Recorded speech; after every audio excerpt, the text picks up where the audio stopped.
Good evening, Busy Bees. It's Monday, October 27th. Here's your evening news rundown in under 5 minutes. New York Governor Kathy Hochul announced $30 million in emergency funding to support community meal programs and food banks as the shutdown continues to impact SNAP benefits. The money will help local organizations cover rising food costs and meet record level demand for families waiting for federal assistance. Now, I know that California is doing something similar, and I'm sure many other blue states will follow suit. This is a crisis because many Americans work, right? They work to earn an income, some two, three jobs, and they still cannot make ends meet because they do not get a fair salary to afford things like food for their children, food for themselves.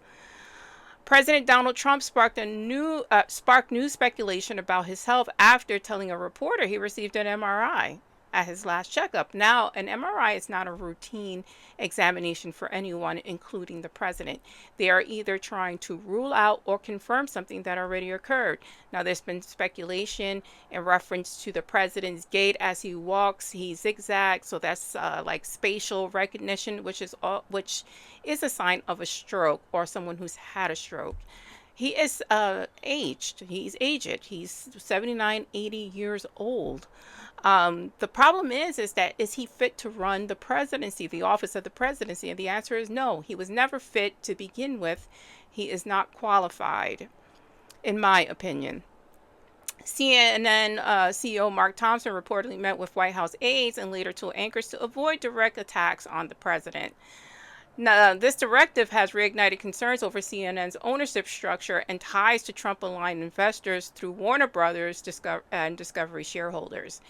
In other news, veteran journalist John Dickerson announced his departure from CBS following management disputes over political coverage and editorial independence. And this is the issue, the attack on the freedom of speech. If everyone wants to play nice with the president to gain favor, who's going to tell the truth? That's the problem. Mainstream media is compromised because of their ownership structure, which we know now is led by GOPers and people who have very conservative views.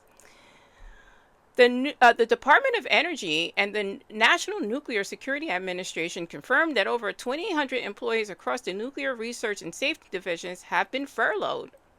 This is what we need to hear, that our nuclear weapons are unsecured because of this government shutdown. A government shutdown caused by the president, the majority Republican-led House and Senate. Virginia and Indiana joined the national legal fight over redistricting, according to Reuters. The cases could reshape congressional maps ahead of 2026 midterms and determine control of the House.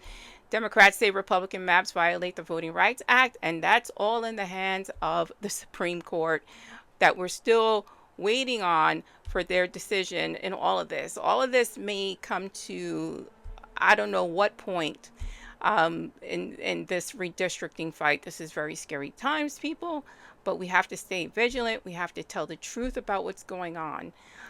In other news, I want to stress the fact that Jamaica is going to take a direct hit from a Category 5 hurricane named Melissa. Is it expected to make landfall sometime over the next, I think, 10 hours or so, and bring catastrophic rains and landslides and mudslides and God knows what else to that island. And I'm thinking of Jamaica at this time. That's your evening news rundown. I'm Simply Sugar. Please stay smart, stay safe, stay informed. Like, share, and follow if you can.